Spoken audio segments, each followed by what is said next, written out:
IFM News. IFM News. IFM News. Lokal. Nagpositibo ti maysa karay ti suspect ti anti-illegal drug buybust operation na iwayat iti ilid ti Solsona. Segon kan Police Captain Randy Damo, Hepe ti Solsona Municipal Police Station, kalpasan na ipadala ti drug test dagiti dua a subject kat naduktalan a positibo ti agtawon ti 35 ka nagnanaod iti barangay Barcelona iti nasaong nga ili. Idinto ang negatibo ti resulta ti agindega iti barangay Ababot Pidiga.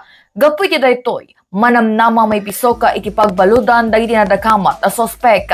Imuna ni ti daytoy na iget na naglikudan na ti agtawon ti 35 nga isuna ket adda pakainaigan na iti kontrabando kun infeteng na nga planted tinapasama ka kalpasan na ti may pagaropa apan ang ipabulsada ken kuana ti wallet nga naglaon na ti mapapati a droga.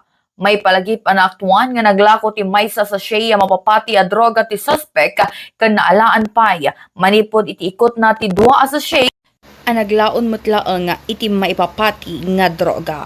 Para iti IFM News sa Idol Bernadette Toledo, tatak IFM. IFM News. IFM News. IFM News. Lokal.